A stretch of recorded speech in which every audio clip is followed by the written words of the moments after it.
This is the IELTS listening test. You will hear a number of different recordings and you will have to answer questions on what you hear. There will be time for you to read the instructions and questions, and you will have a chance to check your work.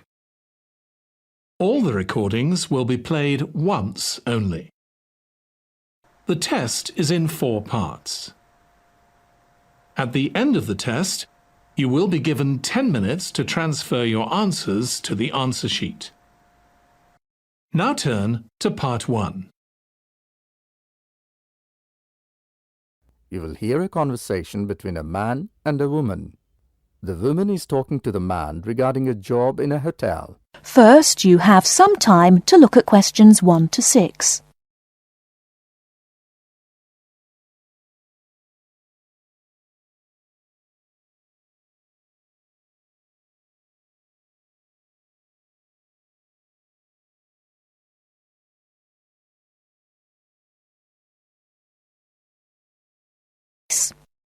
Now we shall begin. You should answer the questions as you listen, because you will not hear the recording a second time. Listen carefully and answer questions 1 to 6.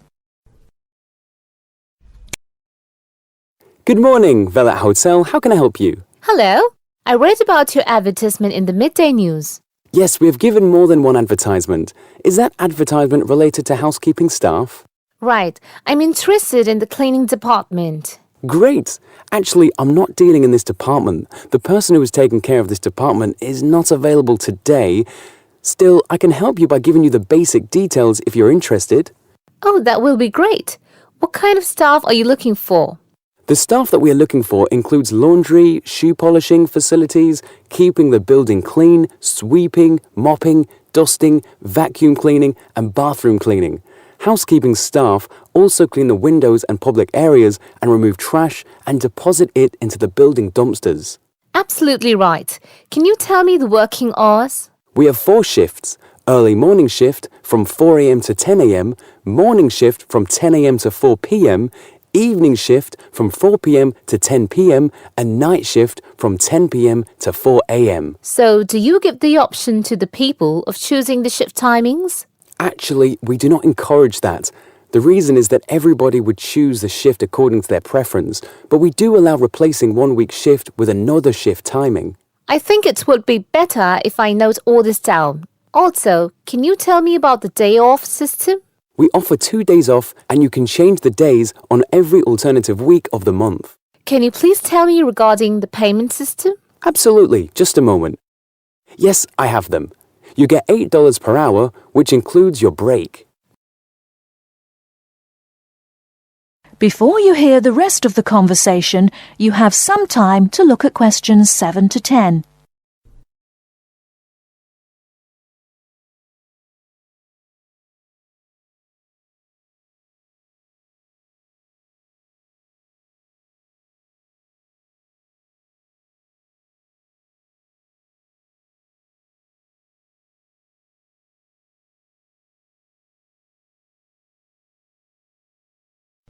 Now listen and answer questions 7 to 10. Will I get meals or... Yes, we offer meals to all our staff and there is no charge for it, which is a big relief. Awesome. Also, you'll be happy to know that you also get tips from our bona fide guests. What about the uniform? Is there any uniform system? I mean, do you provide the clothes as a uniform? Of course, it slipped out of my mind. We do provide clothes for the uniform. Wow, that is good. As it is difficult for one to manage one's uniform, what is the colour of the uniform? Green shirt and cream trousers, no prints, just plain. Oh, I forgot to ask about the date. From when can I join? Can you hold for a minute? You can join from the first week of next month. You know the weather is improving. Perfect. I'm free from next month. Great. But I would like to inform you that you have to call again and speak with Miss Samantha Bradshaw, as she's the manager who is dealing with housekeeping department. She'll guide you as to when you come for the interaction with the manager. Not a problem. What time should I call again?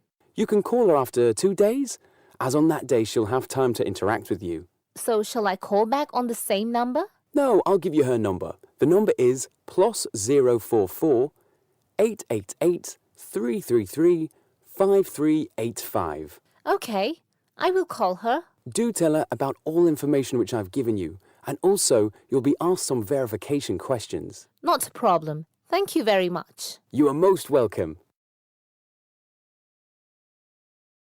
That is the end of part 1. You now have half a minute to check your answers.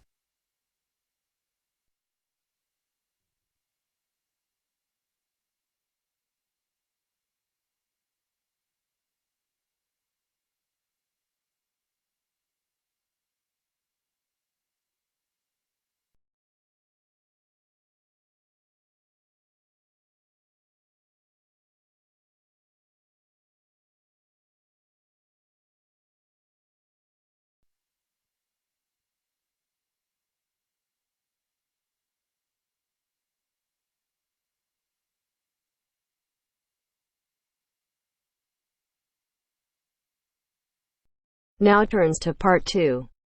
Part 2. You will hear a man giving a guide talk to new students at a university library. First, you have some time to look at questions 11 to 16.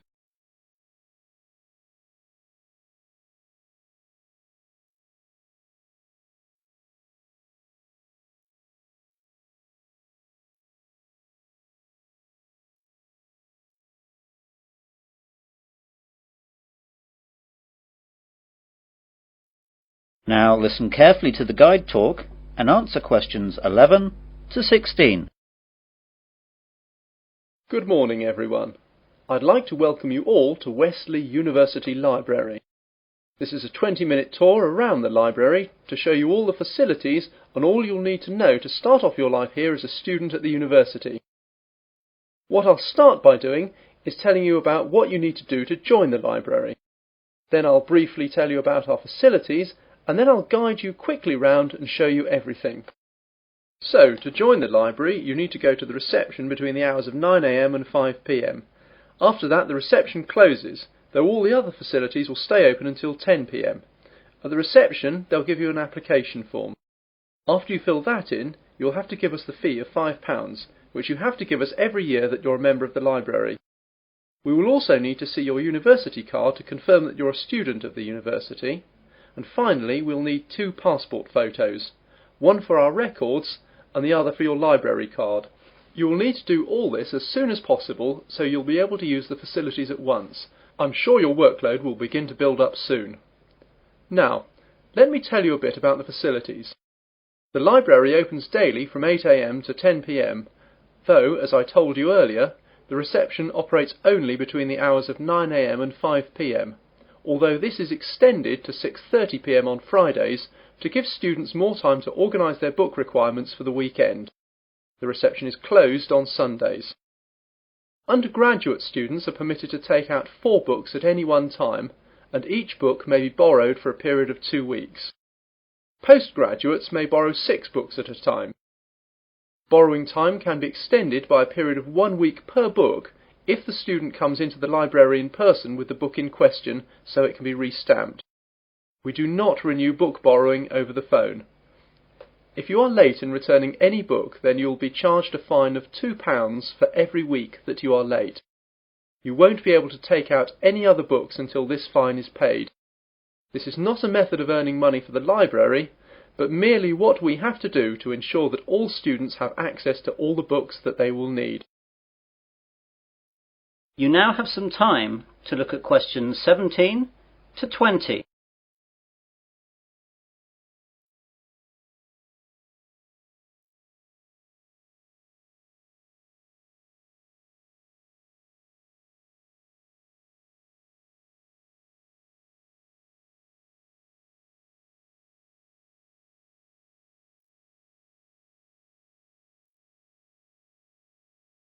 Now listen to the rest of the guide talk and answer questions 17 to 20. OK then, on to the layout of the library. We're on the ground floor of the library at the moment.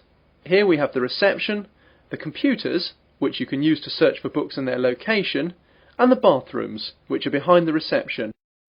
The rest of the ground floor is taken up by the non-lending section of the library. Here we keep all the books which are either too valuable or are used too much to lend out. You can reserve time with these books at reception and use them during any time that the library is open, but, of course, you may not remove them from the library. On the first floor above us we have the arts section, which includes books that students will need for subjects such as languages, literature, art and history. On the second floor is the science section.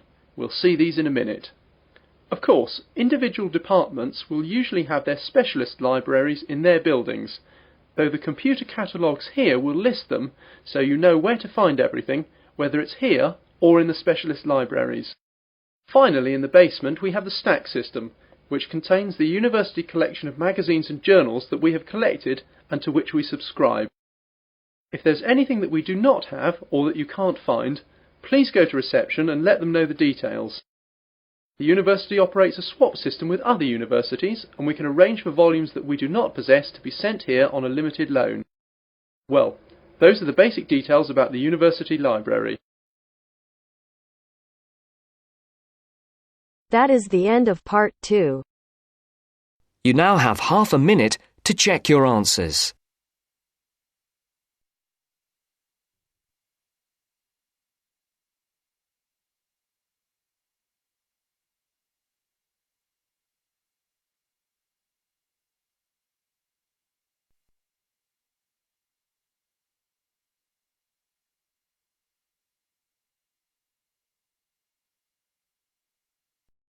Now turns to part 3. Part 3. You will hear a business studies student called Sam talking to his tutor about an IT project he is going to do for a local company called Turner's. First, you have some time to look at questions 21 to 26.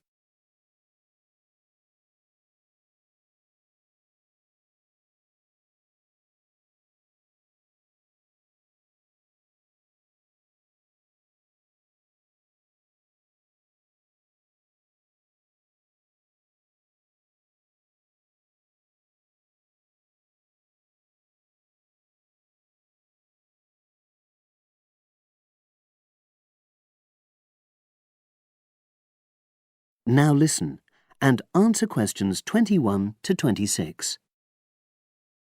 Hello, Sam. Come in and sit down. Thanks.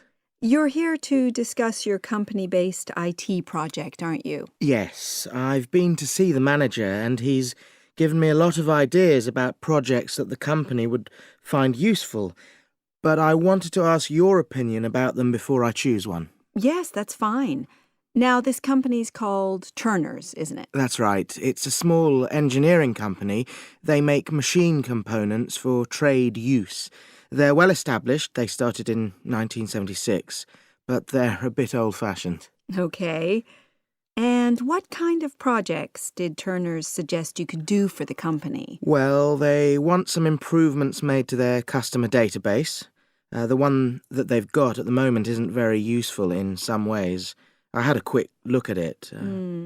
That would be a very straightforward project, and it'd be simple enough to evaluate, but I don't think you'd get enough out of a project like that. You wouldn't learn anything new. Well, another project they suggested is to do with their online sales catalogue.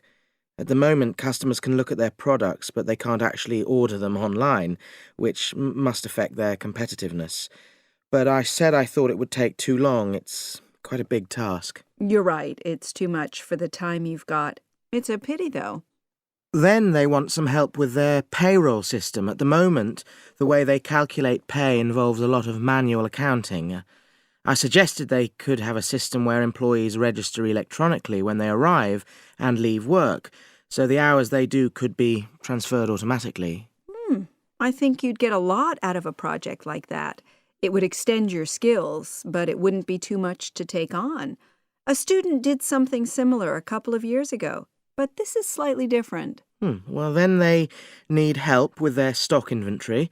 They do everything manually. Really? Yes, and it takes so much time. It's probably very inaccurate, too. An electronic inventory would probably be the biggest single benefit for the company. I'm surprised they haven't had it done before. I know. Then they wanted to improve their internal security. The manager had visited other companies where the staff use swipe cards to access various areas of the building. It sounded useful, but the trouble is I'm not really sure how to do it. Well, I think you're right in that assessment. At the moment, it's probably a bit beyond your level of knowledge. Is that all? Just one more. Customer service. They want to be able to collect feedback from their customers in a more systematic way. At the moment, it's a bit of a mess, and they probably lose business as a result. Would that involve you going to see customers at their own premises? Because in that case, you might have to do a fair amount of traveling, and that would incur expenses that haven't been agreed with these companies. I never thought of that. Well, it might not be a problem, but it's something that needs clarifying. Well, I hope that's been helpful in narrowing down the options. Yes, it has, thanks. I'll be able to make a decision now. But while I'm here, can I talk to you about coursework? Sure. Now you have some time to look at questions 27 to 30.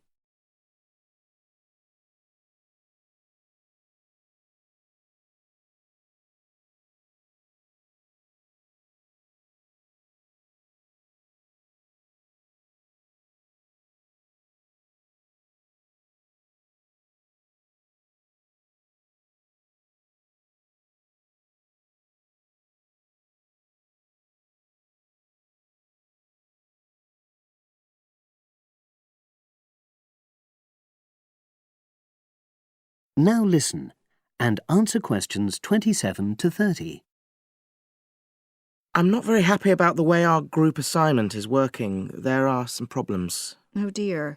Are people just not getting on with each other? That's the worst thing. Actually, we're all friends. It's not that. But when we're having a discussion about the assignment, one or two people end up doing all the talking and the rest don't say anything. It's a bit frustrating because we need plenty of debate. Well, that's a common observation.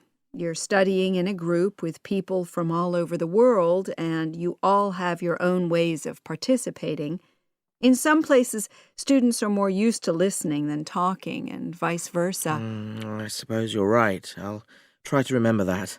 Does everyone pull their weight as far as sharing the workload is concerned? I'd say they do, yes. And our group elected a leader. She's very good at making sure no one's overloaded. But personally, I feel that there are just too many of us in the group. Whenever we try to arrange a meeting, there's always at least one person who can't make it. It's not anyone's fault, it's just that we've all got slightly different timetables. Well, I'm glad you've talked to me about it. Feedback is always useful. Is there anything else you're concerned about? There are a couple of problems with lecturers that all the students are talking about. Last semester we had negative feedback about the way lectures were organized. There were several occasions when the wrong room had been booked or the same room had been booked twice, that sort of thing. Is that still a problem? That hasn't happened at all as far as I know. Oh, good. It's sorted out then. But I don't know the reason, but some of the staff often turn up late, so we miss 10 or 15 minutes of our lecture time. It might be because they've been copying handouts for students. I think there's a queue for the machine sometimes. Well, I'll look into that. Thank you for telling me. Anything else?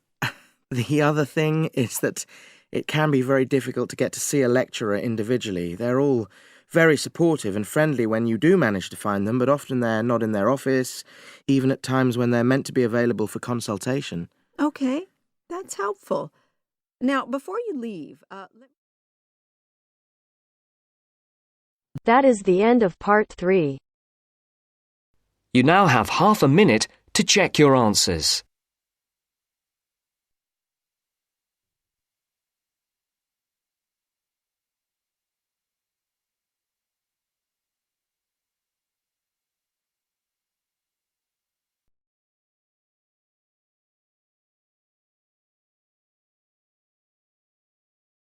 The traditional services such as lawyers, accountants, etc. have not felt too comfortable marketing their services. It's almost perceived in industries such as these that the need to market indicates a weakness in the services provided. However, More and more such industries are realizing the importance of marketing to sustain their customer numbers, especially when their competitors are marketing themselves. Now, the main difference between marketing a product and a service is that the customers cannot understand exactly what the service will be. They can see a product and can comprehend exactly what the product will do for them. A service is more intangible.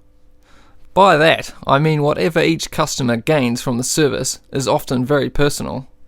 For example, with a travel agency, clients choose to travel abroad for a multitude of motives. Some people travel overseas for the experience and really want to get to know the culture of the local people.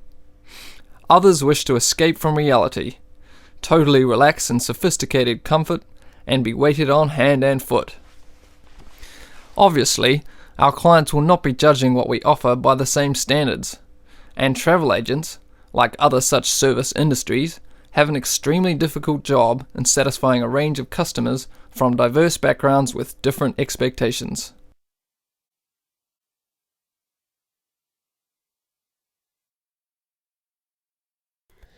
Before you hear the rest of the recording, you have some time to look at questions 35 to 40.